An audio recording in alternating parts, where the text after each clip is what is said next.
Hello everybody, welcome to Sonictalk episode 694, recorded today live, Wednesday the 8th of December.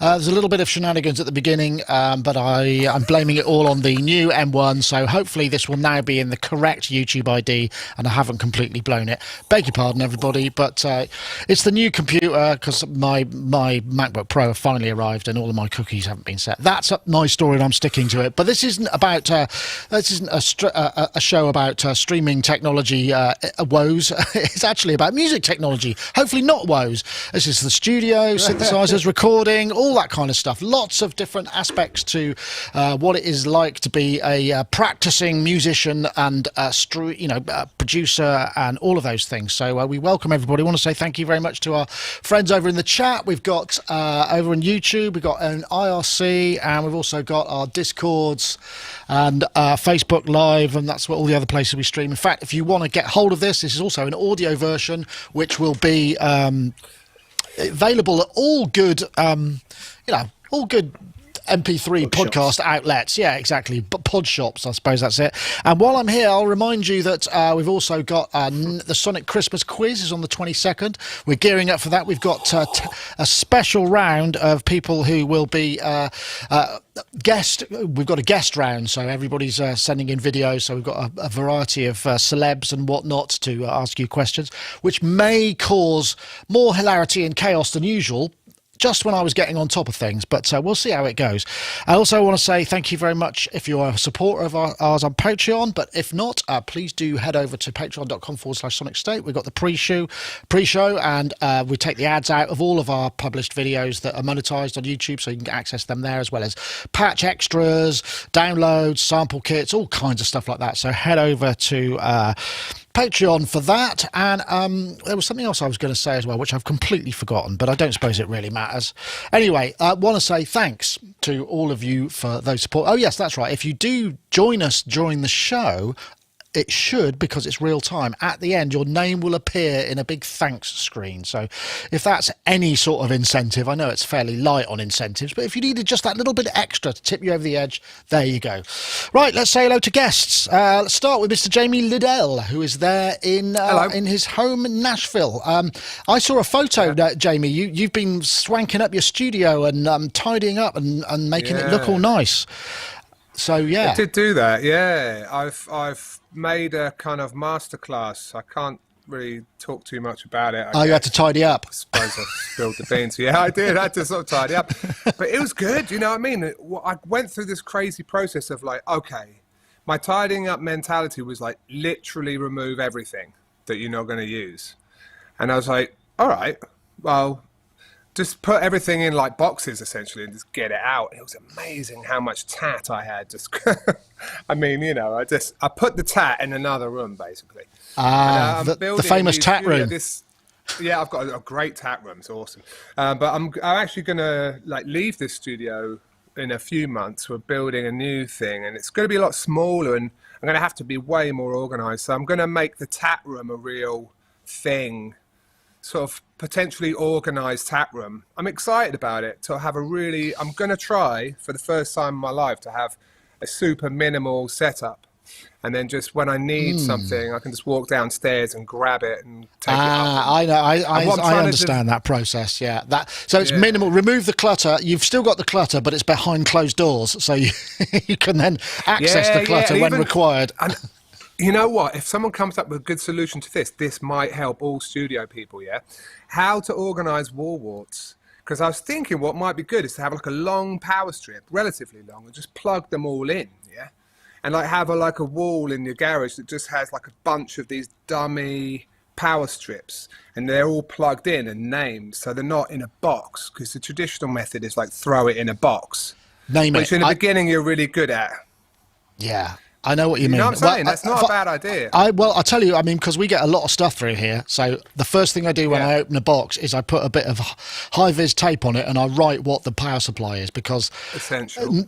Not only, but when you're sending it back and you can't find the power supply, I've done that maybe twice in my life where it's like, I'm really sorry, I can't find the power supply, or you know, if I put this one, is this the right one? And you know, anyway, I'm glad to hear you're organised and that's all coming together for you.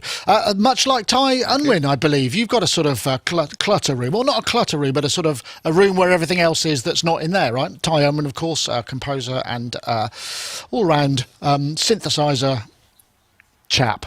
Idiot. Right now I have 3 clutter rooms. So God. It's quite depressing if I'm honest. Yeah, but there we go. Such is my world. But no, it's all good. It's all good. Thank you. Yeah, I think it's a great idea to. How do I organise the power supplies? Yeah. The power supply. I do exactly what Nick does. The moment they come in, I put labels, printed labels, straight on them, and then what do I do? And then you put them in a box, and they all get tangled up together. Well, that's what I'm saying. Because you wrap them. I have to. Yeah, I'm a bit of a pain. I don't just stick them in. I literally put them in so that they are all quite separate. So I'm a bit anal like that. So, but hang on, they have their own individual boxes, or do you have a box with a maximum of say 4 or 5? No, if they come with boxes, they stay in their boxes. Yeah. Ooh, the little they stay in their boxes. That's a good solution. They have to only because literally there are. Well, we all know there are hundreds. There are hundreds. Yeah, I know there are. True. Okay, well, we also have Mr. Rich Hilton, who's over there in Connecticut, just outside. Or it's New York. Is it on the border of Connecticut and New York? I don't know exactly. I keep saying New York, but about 10 miles from the border of New York State. Break for the border. When do you have to break for the border? Do you smuggle, or is there stuff you can't get in Connecticut that you have to go to New York for, like power supply, organisational equipment? I don't know. Well, much more pragmatic. Used to be that liquor stores weren't open on Sundays in Connecticut, and you would go to New York to get yourself something if that's what you needed. A licorice. You have a need for licorice on a Sunday, then New York's your place. Wow. I don't think licorice. I beg your pardon. You don't have licorice. I'm feeling licorice. I beg your pardon. Oh my God. But as to the power supplies, I prefer to Sharpie right on the power supply if possible. Right. What it's attached to.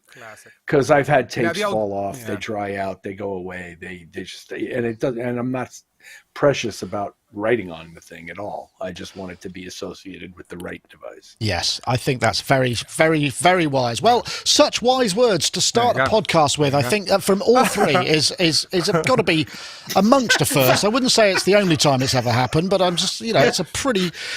Anyway, we also have wise words. You see what I did here from a chap called Mr. Alex Ball, who has been posted bravely. 12 months I've had the great pleasure of playing numerous modern polysynths. And I get the same kind of questions time and again. Should I get this one? Should I get that one? Is this one good for that kind of sound? Will this one make me more attractive to the opposite sex, etc.? So I thought I would answer that in one fell swoop with a mahoosive video. So we're going to look at the Novation Summit, the Roland Jupiter X, the Sequential Prophet 10, the UDO Super 6, and the ASM Hydrasynth. Now, I am aware that there are more than those 5 polysynths on the market, but please understand that I can only demonstrate synths that I actually have. So the comment you're going to write about the Polybrute, don't you dare, I'm watching you. Right, let's go. I was actually going to say the Nymphis, but hey, what the heck? I mean, Alex Ball, all-round brilliant video maker, and every time he does it, there's some great musical. I mean, I'm amazed he got 5 in because he basically plays a load of sounds and then tells you what he thinks about it, and it's quite interesting that he's been doing it in that way. That he's done it in that way, and musically as ever, just great stuff. But an interesting exercise in itself, because not often do we get to hear such largesse all in the same kind of video. You might have to search for another one and all through the same sort of lens or audio path. So I thought it was kind of cool. I don't know whether anybody feels strongly about any of these particular synths. I know Jamie, that's not Jamie, that's Jamie. How about you? What were you thinking about in terms of that? Yeah, it's funny with polys. I went to Perfect Circuit in LA and tried out some of the modern contenders, including the Polybrute and everything. But they were cool. God, the only one I really loved, I suppose, was the Moog 1. I didn't really think. Interesting. None of them really blew me away aside from that.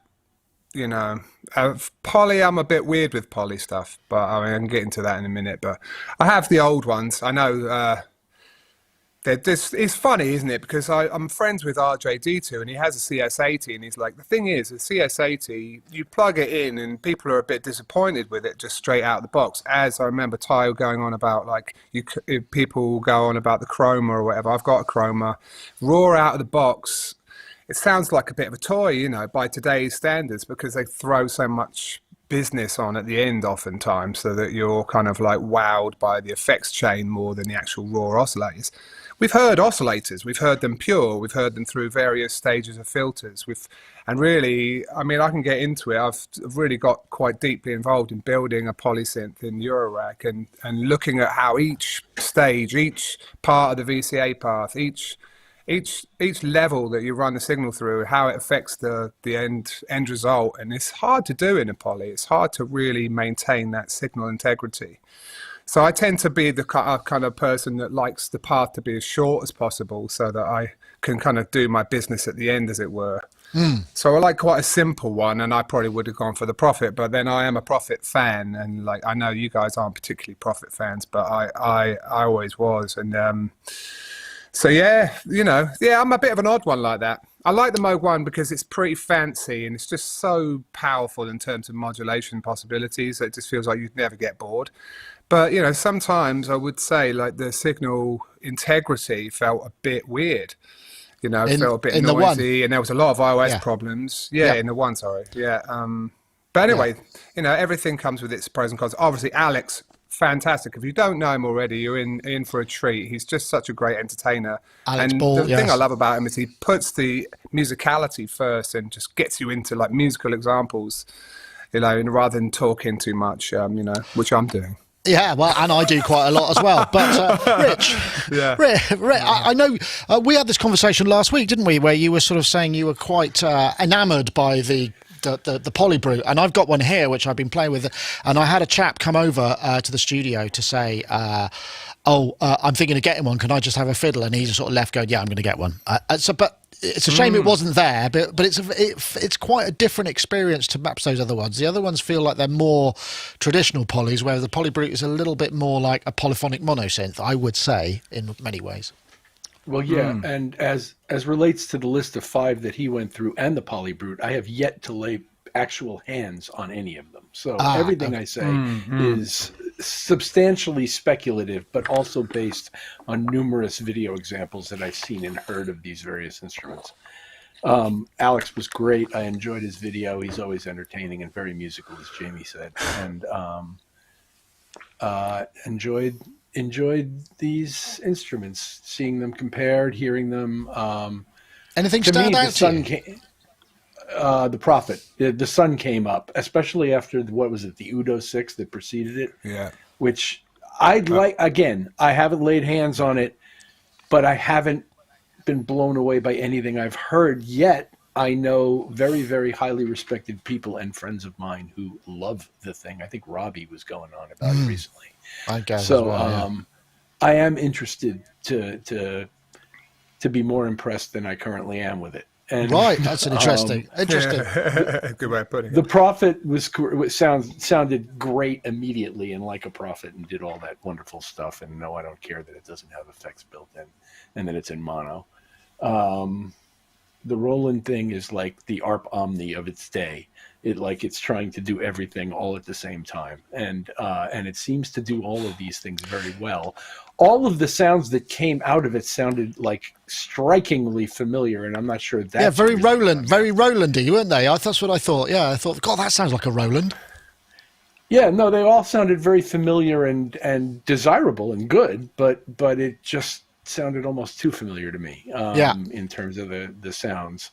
What was the last one you had, the 5th one? The Hydrasynth? Oh, the Hydrasynth. Well, the Hydrasynth sounds wonderful from a distance, and I imagine that it sounds really great live, too, because everybody I know who has one can't stop raving about it. Absolutely.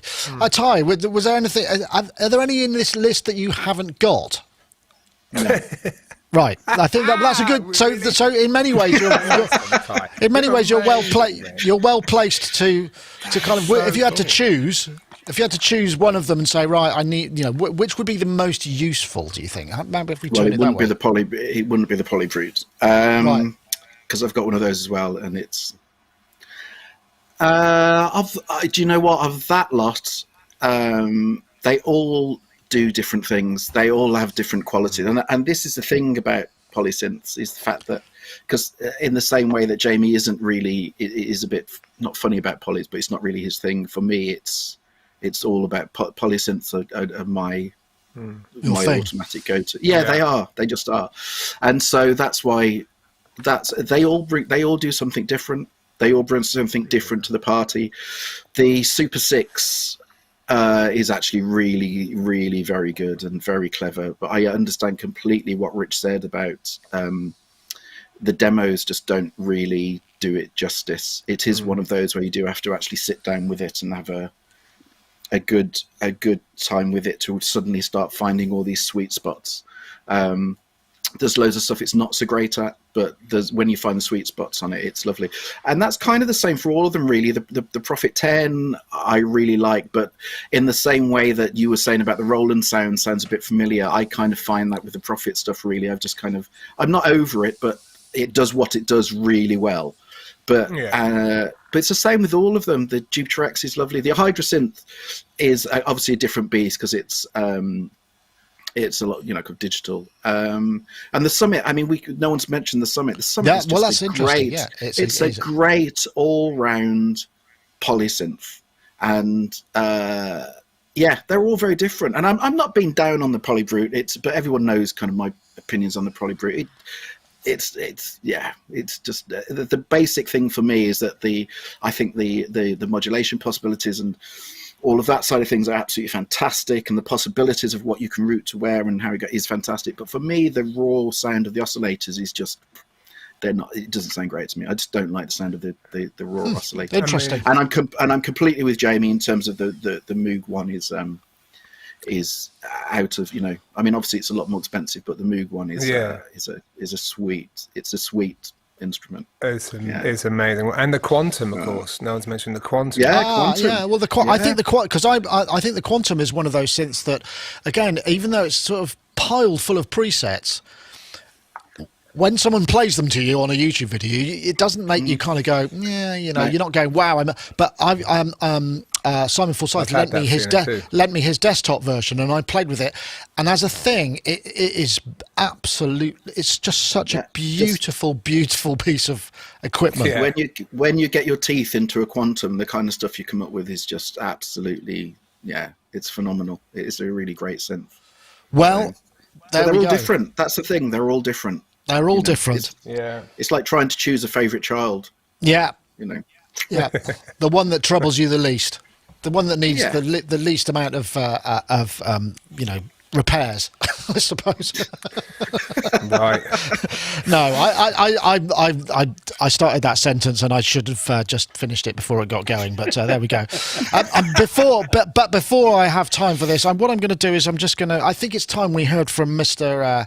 Prince Alexander, because it's always good to hear from him, especially up towards Christmas. Oh, actually, no, I'm going to save him till a little bit later, because today is the last day of the Arturia Black Friday sale. Arturia kicking off Black Friday with their biggest ever 50% off sale. You've got till December the 8th to save 50% off V Collection 8, Effects Collection 2 and Pigments 3 plus Spectrum sound packs. Of course, V Collection is a huge collection of iconic instruments, new instruments including the OBX-AV, the Emulator 2V, the Juno 6V and the Vocoder V, as well as many other favourites.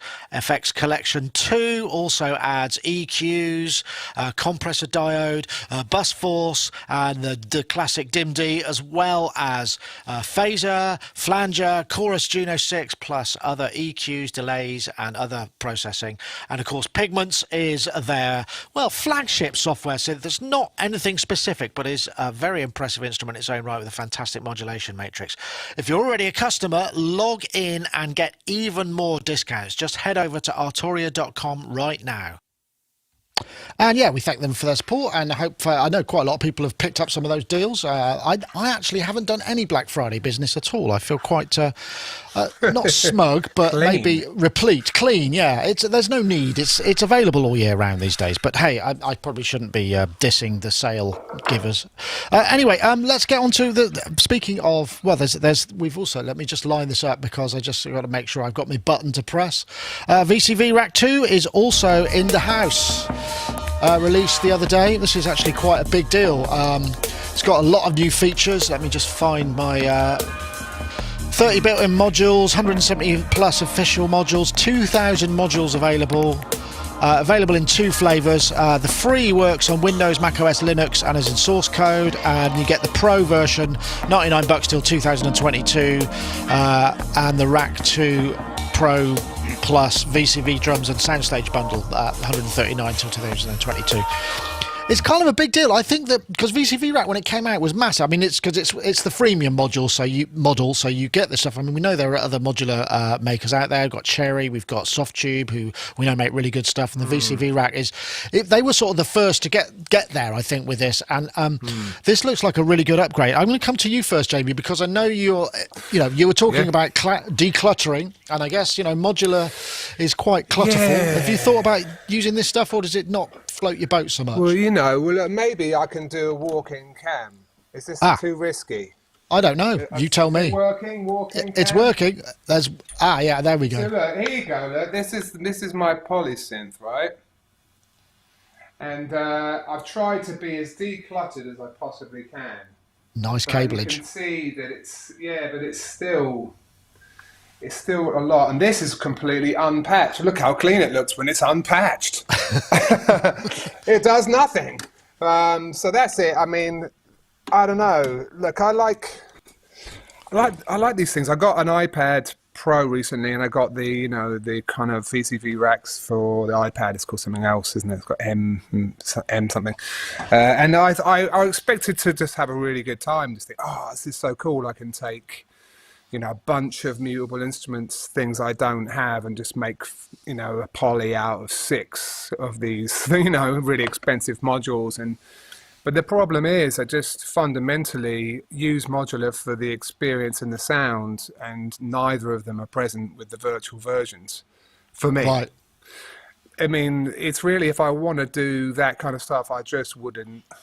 I'd use, I don't know. I just use modulation inside either Bitwig or Ableton and just make that my modular, because ultimately Ableton is really modular.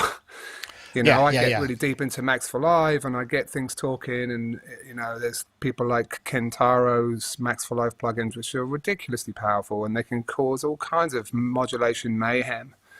And I don't know, I like it though. I do like it. And people do great stuff integrating a real modular with VCV and stuff like that, and using something like an Expert Sleepers and making the two things talk. And at that point, I'm like, that's interesting. And the thing that's interesting to me is the sequencing potential in a VCV rack, not the sound sources. Right. For me, just for me. That makes sense. Obviously, whatever. But having like lots of, and I spoke to Richard Devine about that on the podcast we did ages ago, and he was saying he's going to go and switch to maybe using a computer to do more algorithmic sequencing and stuff, things that it does arguably better than some of the hardware pieces which have their inherent limitations, and the interface of using a sequencer on a computer is sometimes just more powerful and faster. And using that, and using a powerful RME interface with lots of ins and outs to interface with this Eurorack to transmit CV and stuff. So he was really seriously contemplating integrating a computer into it like that, and VCV would work extremely well in that capacity. I applaud it. Great software, really beautiful to look at, and amazing work. The fact you get it going for free is just a no-brainer, really. Definitely great if you're interested in Eurorack and want to have a go. I mean, you've got nothing to lose. It's amazing, and it does get you there, and it's. I suppose that I know what you're saying. Get you there.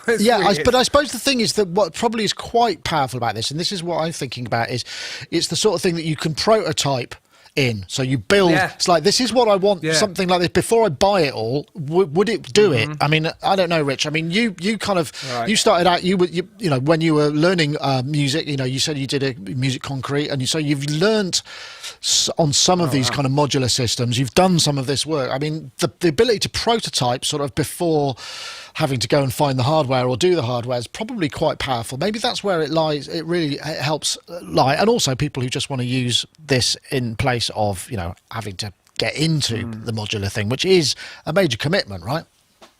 Yeah, it is. And as relates to this particular product, I haven't heard it, seen it, or used it, but it looks cool.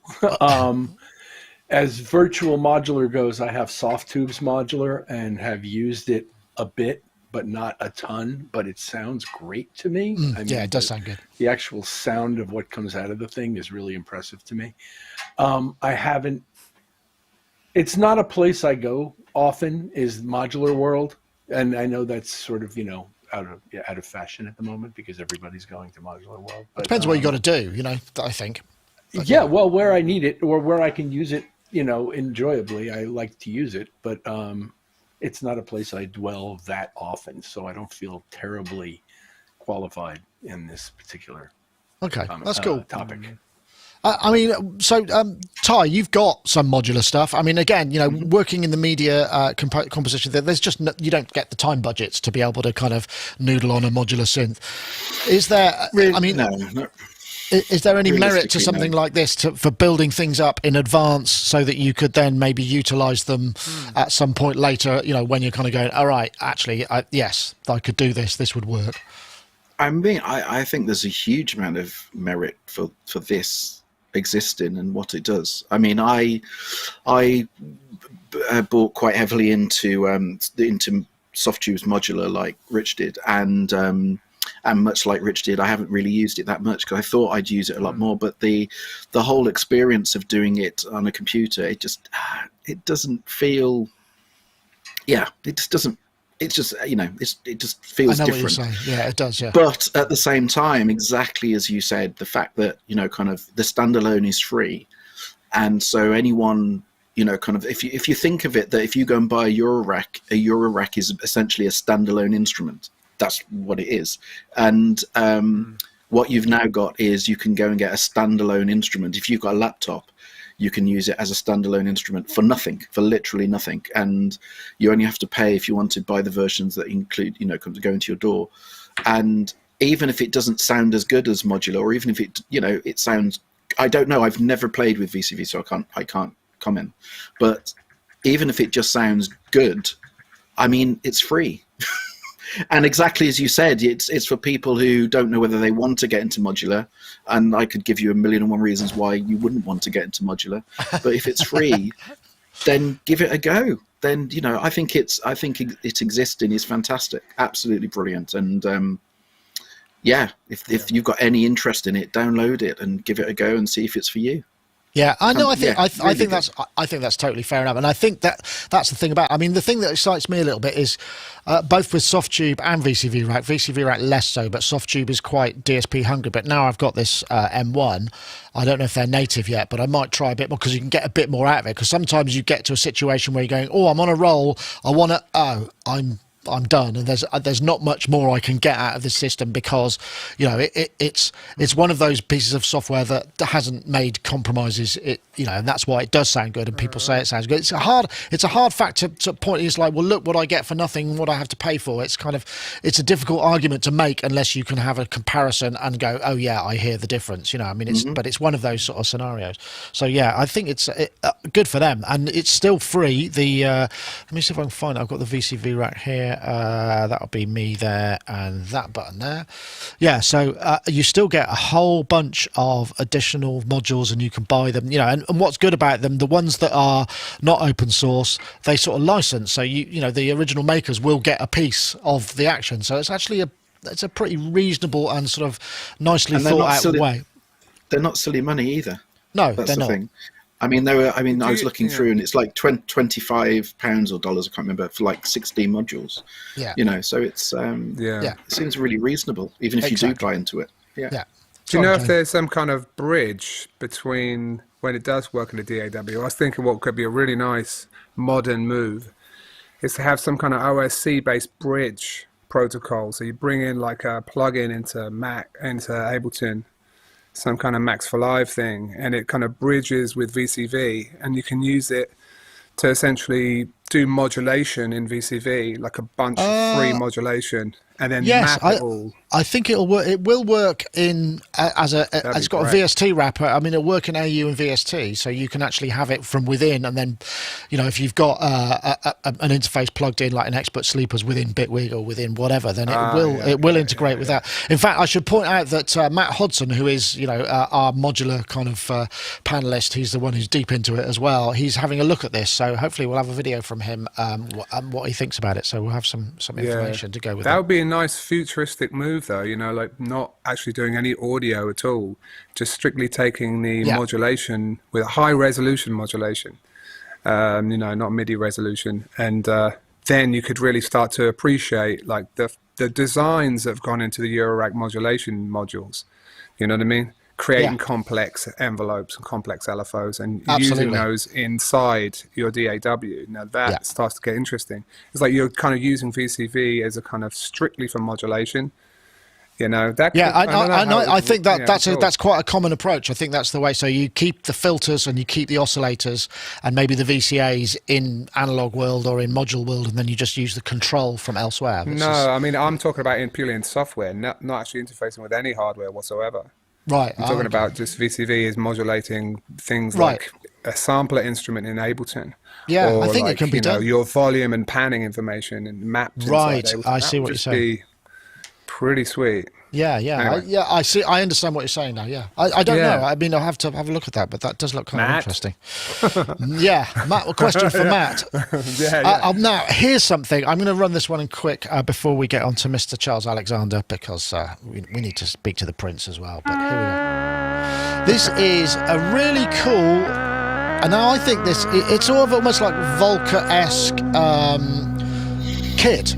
And it's based on the Italian transistor organ engine, and it's a PLL organ, and it's a partial kit, and it's like $60. I mean, it's almost, but it's got something about it that I actually really dig, and I thought, ooh. Because essentially it's using an organ voice through subtractive synth with effects. That's what, as I understand it. But I know that many of these kind of classic organs have a certain special something as well, and particularly the Italians, the Farfisas. There's a whole range of different sorts. I know Will Gregory. He's got this beautiful orange Farfisa transistor organ with black keys, and I don't know what make it is, but it is. I mean, I don't know that it's necessarily the best sounding thing I've ever heard. But there are so many of them and so many different flavors, and I know, Ty, if it's a good job you're not into organs, because you would need a bigger house. I mean organs as in you know what I'm saying. So not into organs. Look, it's 60 quid. $60 or $60. Yeah, it's nothing. I just saw the words like kit, which automatically is just like me with my fat fingers. It's never good. And the main thing is for me is that all the instruments you're talking about were basically for players. Do you know what I mean? So the thought of just doing it on those little buttons for me is just complete no-go. But if you've got 60 quid and you want to get something that of this kind of ilk, great. It's brilliant, like stocking filler or, Christmas present or something like that. It's fantastic. But for me, it's just, I couldn't cope with just the buttons and I'm not really, that kind of sound is not a sound that really appeals, if I'm honest. So not even the kind of old classic transistors, there's nothing about any of those, or the Hammond? Absolutely nothing whatsoever. Right, that's interesting, isn't it? Literally nothing. Well, Rich, you're a player. There's a school of, I don't think at least as far as I know, I don't recall that there's a sort of a way to play transistor organs in the same way that there is to play tone wheel organs and the whole kind of Hammond experience. They're very different instruments, but they're sort of lumped together in a way. Well, my first instrument was a Panther organ. That was the first instrument I had to play with other people with. This was when the thing was new in the very early 1970s, and I have dabbled with the idea of buying. There's a company called Martinic that makes a sample set or some virtual recreation of the Ultra Panther organ, and I've been tempted a few times. The fact is, I know I'll never use it because I hated the damn thing, but some part of me is romantic about it and wants to have some representation of what that felt like when I was struggling to get that thing to play music that, was originally created with Hammonds, on the records that I was trying. But that was a transistor. Was the Elka a transistor organ, presumably? Yeah, and and it was all beep, beep, beep, beep. It's 96 Tears kind of sound. It's got or kind of that Farfisa Vox. It's just it's very plain sounding electronic stuff, but I have a certain romance for it. Now, as far as this thing goes, I mirror everything Ty said. I don't actually have a use for it, but I think it's kind of cool. The funny thing is how little the demo videos sound like organ. Yeah, they really don't. They're doing everything they can to make it sound as far from an organ as possible. But which is fine, I guess, if that's what you want to do. And the fact that it's like $60 and it's a kit and you can give it as a gift and all that stuff I said, I agree with 100%. Yeah. I know, Jamie, I have a feeling that you've got a few organs dotted around the place. You seem like an electromechanical kind of guy. Transistor organ, are you a transistor or a tone wheel guy? Or neither? Well, I love both, man. Oh, God, yeah, I absolutely love them. But I like a transistor organ because I've got a penchant for, the Nigerian 70s funk. And it just is a cutting sound. It doesn't have to sound like the Doors or whatever. It's got a real aggression when you distort it. Obviously people like the Black Keys and stuff, they made a huge signature part of their sound just because it's one of those blasting through an AM radio kind of tones that's just got power, got so much power. And obviously an organ, you can play as many keys as you want. Unlimited polyphony, so that they are different to a synth in that way. Tone wheel organs, all day. It still blow me away. I was recording one recently, the other day, and I don't know. I freak out every time I hear a Hammond. I just go crazy hearing those things. I just love them. I love how they work. Everything about them is cool. I do have a really fond memory of working with Feist and Chili Gonzalez, over in Paris when we were making her album, The Reminder, and we had the most fancy Farfisa that they make. The kind of grey, double-tiered one. I can't remember what it's called. I wish I knew the name of it. It's a delight, that instrument, and it has many more tones than your just stock, brassy, really hardcore transistor sound. It was a real beauty, and it sat in the mix on so many songs and going through effects and everything. It was just a joy, that thing, and it looked damn cool, and they're massive. My neighbour across the way is a guy called Rob Berger. He's tremendous. He's played with everyone from Laurie Anderson to Iron and Wine. He's a great keyboard player, and he keeps forwarding me stuff from Craigslist over here, these Yamaha organs, which is this is a great organ, man. But I was yeah, that's good, Rob. But I've already got an RMI that's sitting gathering dust in the corner. These big old chunks from that era, they are fantastic. Listen to someone like Sly Stone, there was that Yamaha organ that he used all the time. That thing is funky. You put it through pedals. they are awesome. I've got a lot of time for these organs. I feel like they are a powerful tone source that just takes so well to effects, and I don't know. Yeah, I'm a fan.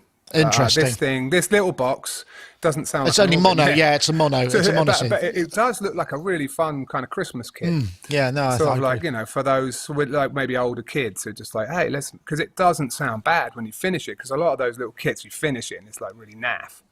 But this one, actually, you finish it. It sounds pretty good. If I built that and I was an early teen or whatever, I'd be that's pretty all right, actually. You'd find something to do with it, so it's cool. Yeah. Well, you mentioned about. I used to share a studio in Bath. There's a place called Hackney Bridge Studio, which is right on the river, right next to a footbridge, and I shared it with Andy Davis, Stuart Gordon, and Will Gregory many years ago. And there was a live room in there, and they had this chap called Neil Perry, who's a legendary fixing guy. He used to go out and he was out on the road with Gabriel and all of those guys fixing those sort of things. And there was a 1936 Hammond in there that he'd brought to life. It's a beautiful thing, isn't it? And that's crazy. and Leslie. But the thing about it was just amazing. It was, I mean, just you couldn't move it though. It was like a church pew, you know. It had this sort of carved wood.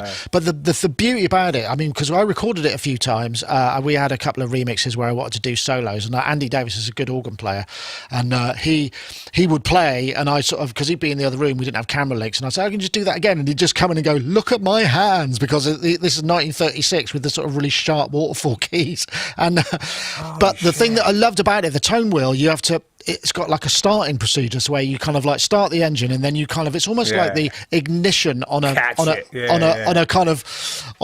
gas hob, where you have to press and hold, and then it finally ignites, and the tone wheels kick in. They are a beautiful thing. Anyway, I think sounds horrendous. Yeah. So I've got one question for anyone in America. Like my neighbour, I'm talking about Rob Berger. He has an old Chamberlain M1, you know, and it needs some repair. So if there's anyone that you guys know of in America that does good repair jobs on Chamberlain M1s, I think Dave Spears will know. Dave Spears will know. He will. Hey, Dave. Yeah, shoot us a line. If want to get that thing going again, we've got the Orchestron in the shop, and you know, it's time to repair these old things. You know, absolutely. Right, and now I think it is finally the time. So let's hear from Mr. Prince Charles Alexander. iZotope Producers Club is a one-of-a-kind membership for producers ready to take their tracks to the next level. Once you join, you'll gain access to powerhouse iZotope plugins and a curated selection of tools from our partners, such as Melodyne from Celemony. Plus, as long as you're a member, you'll get every future update to the iZotope plugins in your membership for no extra cost. We'll also regularly serve you new curated content like exclusive inspiration-sparking sample packs and preset packs, and industry-leading training ranging from our own tutorials to vocal production lessons from the world-renowned Berklee Online, taught by Grammy-winning producer and engineer Prince Charles Alexander. With new content being added every month full of valuable production techniques, tips and tricks, and solutions to common production problems, becoming a member is an investment in your career that grows as you and your career do. For more information on iZotope Producers Club, head to iZotope.com. And of course, we thank iZotope for their continued support of the podcast through their sponsorship. And also, if you didn't know, you can also get to, if you go to, I think it's this one, isn't it? It's, if you go to iZotope.com/Sonictalk, you can use the code Sonic10 at checkout. And that also, not on the subscriptions, but certainly on all the bundles and the sales. And it does seem to apply on the sales as well. I'm not sure I should be telling you that. But anyway, thank you very much to them. Okay, right. Gosh, what's the time? It's 1:45. Let's. I think we do have to. What do you think? We've actually got a bunch of topics. Does anyone want to? Do we want to do the fader board or the Bono laser? What are we thinking, folks? We have a show of hands. Does anybody fit? I think the fader board feels like it might be a pretty special one. So yes, let's do that. I'm going to override, which is. There we go. I just got to find my actual link. So there we go. Video 7. Here we go. This is the latest video from Hainbach, who may or may not be supplying a question for the Christmas quiz. And this is the infamous Vestax fader board, which was a very unique. Hi, I'm Hainbach. It's good to have instrument. You back. This is the Vestax fader board, a sampler released in 2003 as a result of a cooperation between Vestax and Korg. Right, you watch the whole video to get the full gen on this, but essentially instead of keys, each pitch is on a fader, of which there are only 10, which is a kind of weird number to have. It's sort of like a mashup between a DJ unit from Vestax and an Electribe effects section from Korg. Not quite sure how it came about. It just didn't really catch the wider public's imagination, but it certainly appealed to Hainbach. I don't remember this at all. It's a complete mystery to me. I don't. Jamie, any thoughts? You've never come across one? Love it. No. I mean, it's definitely made me think, okay, trying to recreate this in Max for Live or whatever. Obviously, one of the interesting things about this is it's kind of like got something like the old fader start, because samples begin when the fader crosses from 0 and above 0. So that in itself is quite an interesting idea. Then you need good feeling faders. The problem with the majority of most MIDI faders is they feel pretty horrible. And then ideally you'd have 12 faders, because as Hainbach mentioned himself, and as you noted, 10 is a weird number. You could have a chromatic, if you could get yourself 12 very good faders, Max for Live would definitely allow a version of this to be made. I mean, but then again, you can't really beat a standalone hardware piece. I mean, although him demonstrating how long it took to record and save sounds made me just think, wow, hilarious. That's pretty. Maybe an SD card upgrade. It does make you think. It would be great. There's this company called the Man in the Machine or something. I'm getting that wrong. It's a German thing, but he makes these motorized faders for Eurorack. You guys featured it at the Sonic. Amazing. When they come along, you could make it. But that zero crossing thing, trying to do that in Eurorack, that's I'm scratching my head about that. You probably need to use some kind of logic. So you compare 0 voltage with something higher than 0 voltage. And then anything like that would cause a gate signal to trigger a sample, for example. Then it also needs to correspond to volume. So it's not easy to recreate. It's just an odd idea.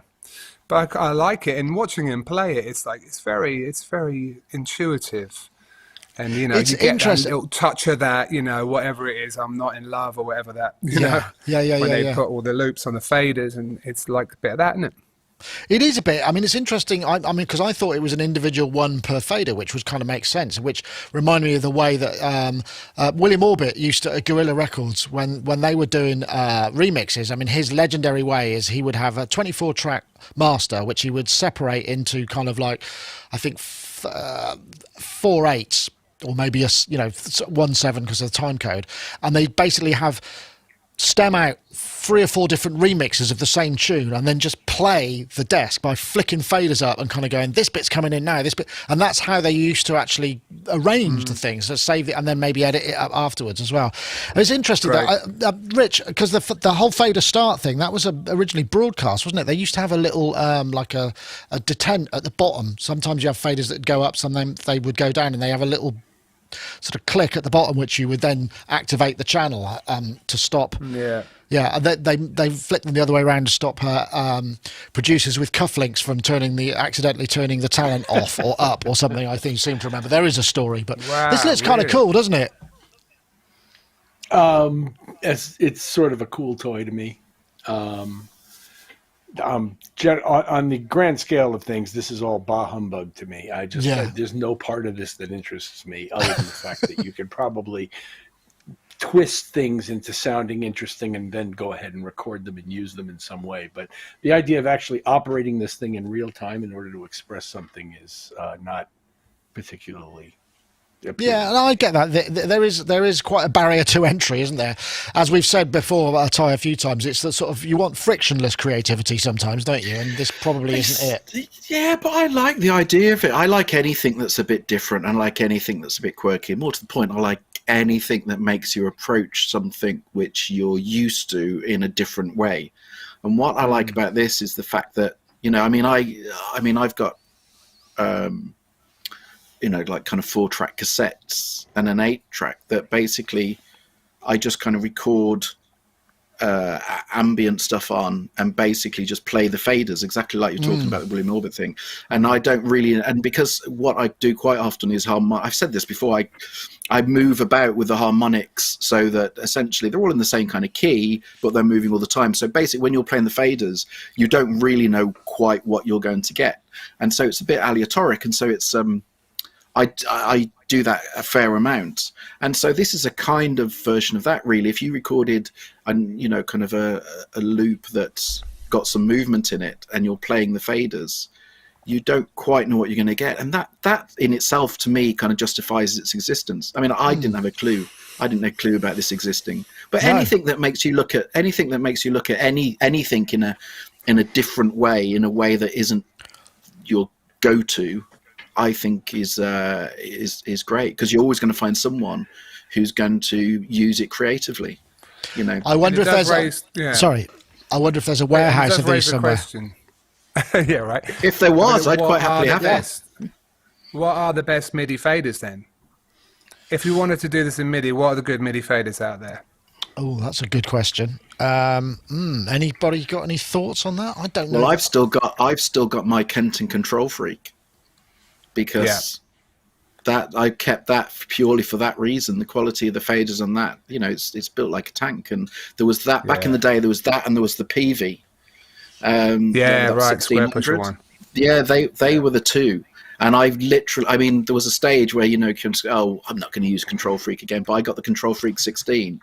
And still to this day, it's got great quality faders. But yeah, you're right. People kind of just went for cheap and cheerful in terms of.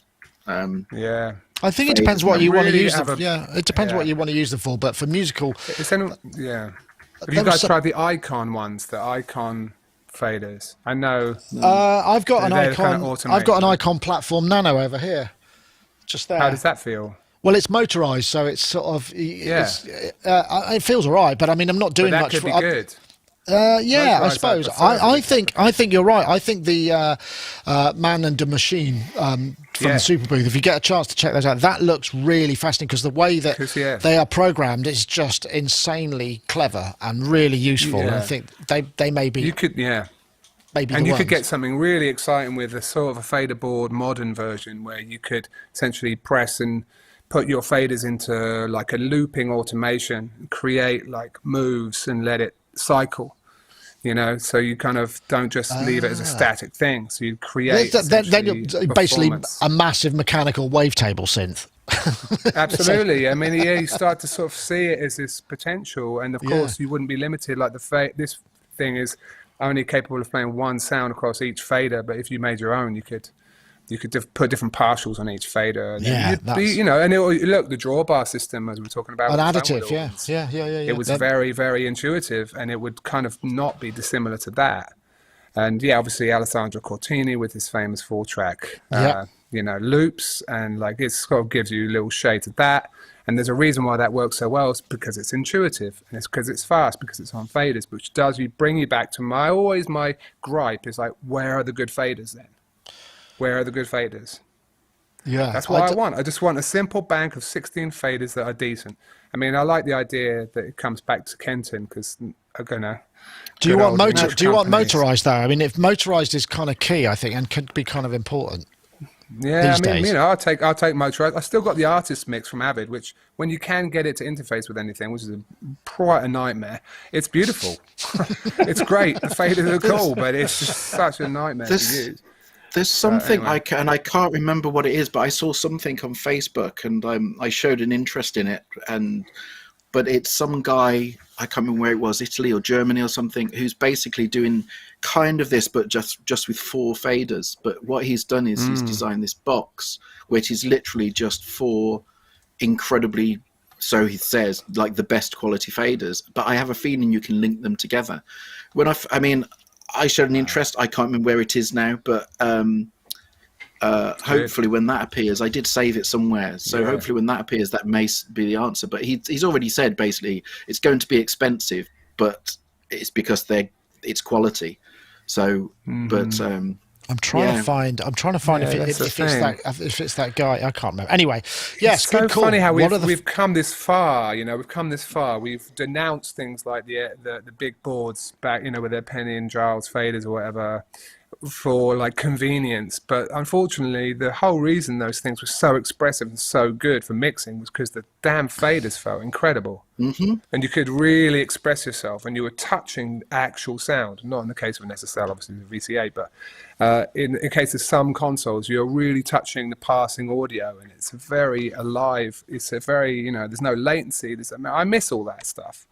I'm a real stickler for that.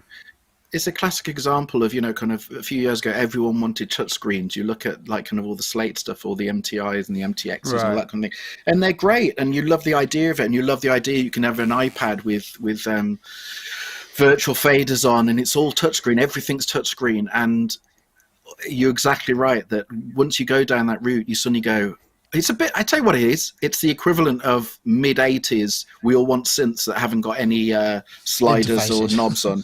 We just want it all to be, kind of a touchscreen. touchscreen. You know, kind of buttons to assign and one single encoder. It's the exact equivalent of that. And then all of a sudden, everyone suddenly goes, hang on a minute, it was actually really nice to have real faders, but because everyone wanted to move away from it, you know, they don't exist. Rich, I'm curious to see what you think about this, because I know I know you do quite a lot of work in the box, and we've spoken before about the kind of romanticization of hardware to a degree. And do you? But I also saw you nodding there with the sort of concept of going back to using kind of actual being in touch with faders. I mean, do you find yourself with a fader under your finger very often? I mean, is it something that you get access to that often, or is it mostly in the box? You know, that's what I mean, I suppose. Like a proper fader. No, but I have considered adding Console One's product fader, the fader rack that they make, to my Console One installation. And so if I were to go in that route, that's probably where I'd go, because I'm already in love with this Console One environment. And so I haven't actually operated, once again, theirs, but they are motorized, and some people do really like them. You know, I have a love-hate relationship with the whole big console thing, and part of me really does love them and loves mixing on them and appreciates them for what they're good at and misses those things in my life. The other part of me doesn't want to own one, has no place to put it, and can't afford it anyway. So it's a question of how many faders do you feel you need to get your job, you know, get done what you need to do with faders, because it does facilitate certain things that are just a pain in the ass to do in software. And as far as getting your basic levels of your mix and such, you can do it in, you know, in minutes if you've got a row of faders in front of you, and you can do it in an hour if you've got to do it, you know, in software, or whatever, half an hour. So, yeah, I love them, and I miss them, and they take up a lot of room, and they cost a lot of money to maintain, and you're recapping consoles with 72 faders, and, you know, but they're wonderful, and they're romantic, and they're beautiful, and they sound great, and give me a good 2-inch machine and a nice Neve 80 series console, and I'm the happiest guy in town. Yeah, but here, there's not a fader anywhere here. Interesting. And you know, if there were to be one, it would be soft tube. Right. I do have one thing to share on this exact topic, if I may. Yeah. Because it speaks to what you're saying, Ty, and look, it's kind of like, does tie in with the end of this Nick. I don't know like what we've been into recently, but see if I can reposition this camera really quick, because actually I don't know if I can. Can you see that? Yeah. Oh, is this your pick effectively? This is my pick of Touch OSC, right? Controlling Spitfire libraries, they always have such an emphasis on the mod wheel, right? Mod wheel is expression. So this is your fast-moving fader. If you want to slow it down, use the middle one, because the range of control is slower on the middle one. Mm-hmm. And if you wanted to slow it right down, use the last one, which gives you a lot more range for the movement area that you want. And if you want to quit, you've got this long bar at the side, which like resets all the values back down to 0. So you can go, stop, stop. You know what I mean? Rip, stop, right. Rip, stop. So then you've got different resolution faders to give you different kinds of control, and they're all active at the same time. And I tell you what, it works. It's not bad. Cool. It really does work. I was quite chuffed with that. I was like, that improves the touch fader concept and actually adds an element that is impossible to achieve with a traditional hardware fader. So, you know, I'm more than happy to share this Touch OSC device with anyone who might want to use it. It's dead simple. But it's I tell you what, for using Spitfire, it's been great, because I was trying to do it on my key step with this little mod wheel piddly ribbon and just going, nah, this is just not happening.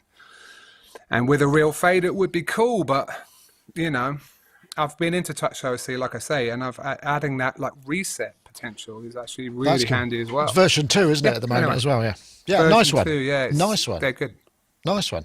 Yeah. Okay, and I think Ty has a pick as well, which I'm just going to bring up. So this was the plugin deal, which you mentioned, which I think I have here. Oh, yeah. This is the UADA plugin deal. It says build your own custom build up to 24, and at the moment, it's This is the one they do. Yeah, they do it every year. They do it every year at this time of year. And the specific one is that 3 one, where they knock down the price of getting 3 plugins as a bundle, but they also give you another one, so that's 4. But anyone that's got UAD, they're also doing, I think it's called Bundle 40, which knocks another $40 off. And most anyone that's got a UAD will also be getting a $20 off because it's the holiday. So all in all, although it's got their $2.99, I bought some stuff that came in at $2.39 by the time you put the vouchers on. But with that particular bundle, so for $2.39 you get 4 plugins, and it's basically any of their plugins. And so the one plugin that I actually wanted was $260, so I paid $239 for 4 of them. So it's that particular one. It's the 3 plugin one. It's just a ridiculous deal that you basically get them at quarter price, basically, if you go for the more expensive ones. Nice. That's a good one. So it's nice find. It's just if you've got UAD stuff, it's a good time to get 4 plugins. I'll put that one in again. What was the one you wanted, Ty? What was the missing one? The only one I really wanted was actually the new AMS, the AMS delay. That was it. Yeah. All the others, wow, you got that on a discount. Yeah. That's cool. Yeah, nice one. But that's the thing. They even normally, when companies or their new products, they don't include in the sale. This is the great thing is they put all of their new stuff in from the latest update into the sale. That's brand new. Yeah, it's brand new. Good find. Yeah. I've got a couple of presets on that. Quick plug. Oh, great. Oh, excellent. Yeah, nicely done. So I tried not to do the bread and butter ones because I've got the AMS and the chorus controller here because I'm into that kind of nonsense. So I thought, this is because I use it all in the pods. All the vocal effects and everything I've ever used in the pod have all been the AMS. So I'm pretty obsessed with it. So I was like, and everyone's going to do the wideners and the usual stuff. I've got to do something that's odd. So anyway, there you go. So you did. Excellent. Shameless plug. Good. I haven't got any UAD hardware, so it doesn't really work for me. But Rich, we've got your pick as well, which was the you sent a bunch through. So the Ultralite Mark 5, which looks kind of interesting. I mean, as we know, MOTU kind of make pretty much. Well, there's a real sort of standard, isn't it? I mean, I've been using MOTU stuff or working with MOTU stuff on so many systems for so many clients for so long. I'm guessing, did you go for the 5 or have you got a previous version? I'm not sure when this actually came out, but. I have a previous version, and I've been impressed with this product throughout its development as a part of their product line because of its quality, its build quality, its versatility. It tends to offer a tremendous amount of I/O and interfacing options in a very small package. Their software stuff works pretty well as far as the mixer interface in between the device and the computer world, which all of them do. And to me, they're in kind of the same.